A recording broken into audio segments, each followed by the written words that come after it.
give it to you. We get the one to go for the 25. That's not the 25, that's the 24 of James Spearing. Look at this field of cars. What a beautiful field. 30 cars for 50 laps. This ought to not take too long, huh? Oh my goodness, this is gonna be crazy here, ladies and gentlemen. I haven't even seen this many late models on the track this year yet. With the Rocky Mountain Challenge Series bringing us some great late model action. This is 30 plus cars. They're all 30 like you said, right? 30 cars here. 30 cars for 50 laps.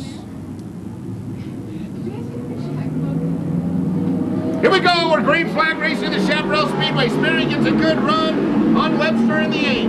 Monty Potter underneath Webster in the 67. Monty Potter with a great run, sitting in that second position as Mooch. Mooch is on the outside. I do believe that is Mooch. Paul Liner, he's on the outside of as he's working on the back of Webster.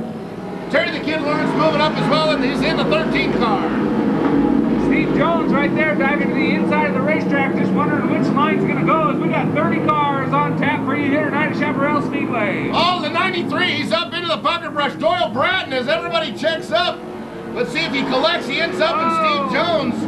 Problems on the racetrack. As one car gets spun around in the middle of the pack, that's going to collect a couple of them, but I don't think it got everybody. Just a couple of cars. Looks like Tom Hill, that Dillon Racing Products race car involved over there, as well as Bill Dunlop getting things straightened back out. That's crazy. I mean, there is just... Could you imagine racing in something like this? I wouldn't. I don't know that I'd want to be out there right now. Well, I tell you what, this is coming from a couple of former race car drivers. You know, we don't drive much anymore, but this is insane.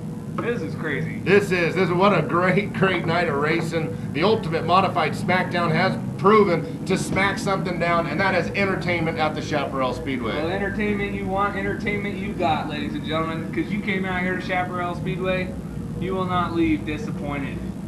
Leave them like you just don't care. Oh, well, that's why. Oh, Bob Cecil. Oh, Bob Cecil, not a very good catch, apparently. That's why he drives a race car and doesn't play football, I guess. Bob Cecil having a hard time even getting the shirt, much less catching it. He can put it in the snake pit easier. All the lights, street stocks, and thunder stocks, as well as the outlaw lawn dragsters. Says they got here, we're going to have a drivers 3 and 4 coming out of 4. We're going to go green flag racing here. Ladies and gentlemen, green flag racing at Chaparral Speedway.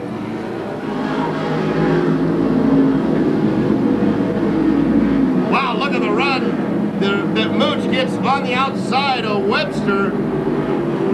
Paul Liner. Wartliff goes underneath Liner in the 04. 3 wide races, Chaparral Speedway. Jeff Goad goes to the outside of Liner.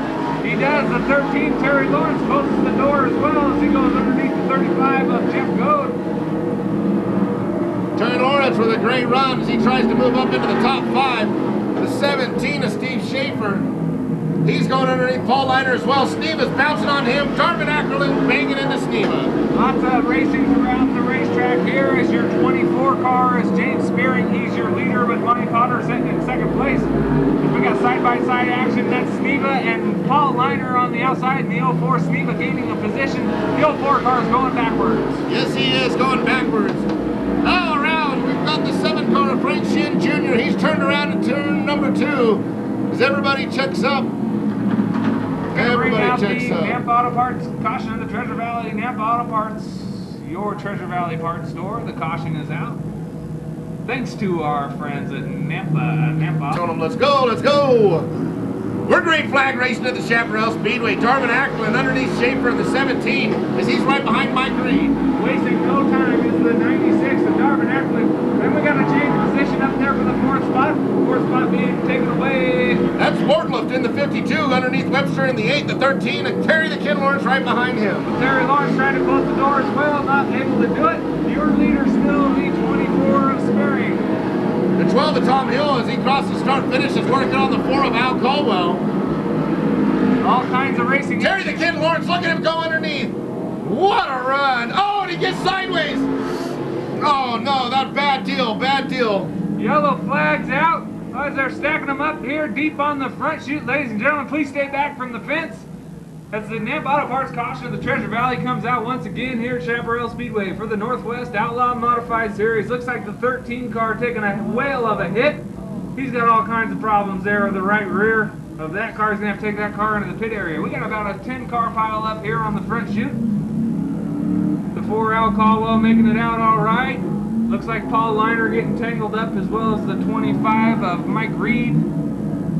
17 of Steve Schaefer. I saw, you know, Terry did dive underneath him, did a great job staying down low. Looks like possibly got a little bit sideways as he turned around. As what car was that? I forget what car it was. He got a little bit sideways.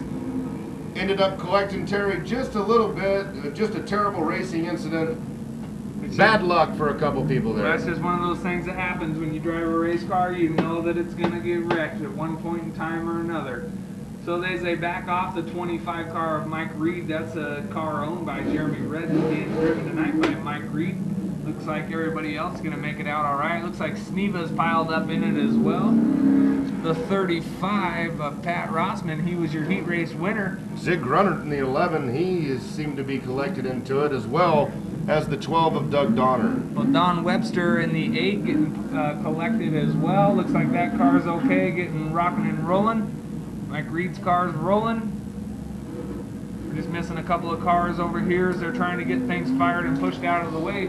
We're under red flag conditions at Chaparral Speedway, as we're just having a heck of a time with these outlaw modifieds. And that's just one of the problems you get when you get so many race cars on a race. Right off the bat, wasting no time, as Spearing, your leader with Monty Potter in second. We got a bid for third. Wardlip in the 52, underneath Mooch in the 82. The 96 of Darvin Ackerland, he's in the top 5 now. He is in the top 5. That is Wardlip in the 52 car, right underneath Mooch. That's a battle for third place on the oval, as we're green flag racing here for another lap. Steve Hudson in the 39, he's underneath the 36 of Jerry Maestas. That's Darvin Ackerland taking a position away from Wardlip, working on Mooch. No, that isn't Darvin Ackerland, is it? 3 wide going into turn 1. Yeah, it is. Yeah, it is. All right, that's all right. You're right. You're right. Bill Dunlop getting overtaken by the 37, the 54, and the 17 all in one shot. Darvin Ackerland working his way into that 4th position, looking to work on Mooch in the 3rd position car. That's right. Ralph Machacho there in the 82 car. He's going to try to go up underneath the 67 of Monty Potter. He's going to make the pass as they're inside of turn number 1. Look at Darvin Ackerland, though. As he comes over turn 2, he's got the run. He's in the middle of the backstretch. He's going into the 2nd position. He is. He's taking that run right into the 2nd position as he works his way up to the front, making the position on the pass of Mooch. Darvin Ackerland, your new 2nd place leader, as Monty Potter dropping back just a couple of positions here on the 3/8 mile oval. Jerry Maestas in the 36, working on Monty Potter right now. And James Spearing in the 24, better watch out, because he's got somebody right on his tail. Darvin Ackerland in the 96, closing the gap on the 24. He is closing the gap, and he's going to be tough to beat if he gets around the 24 of James Spearing, which he's going to work very feverishly at doing.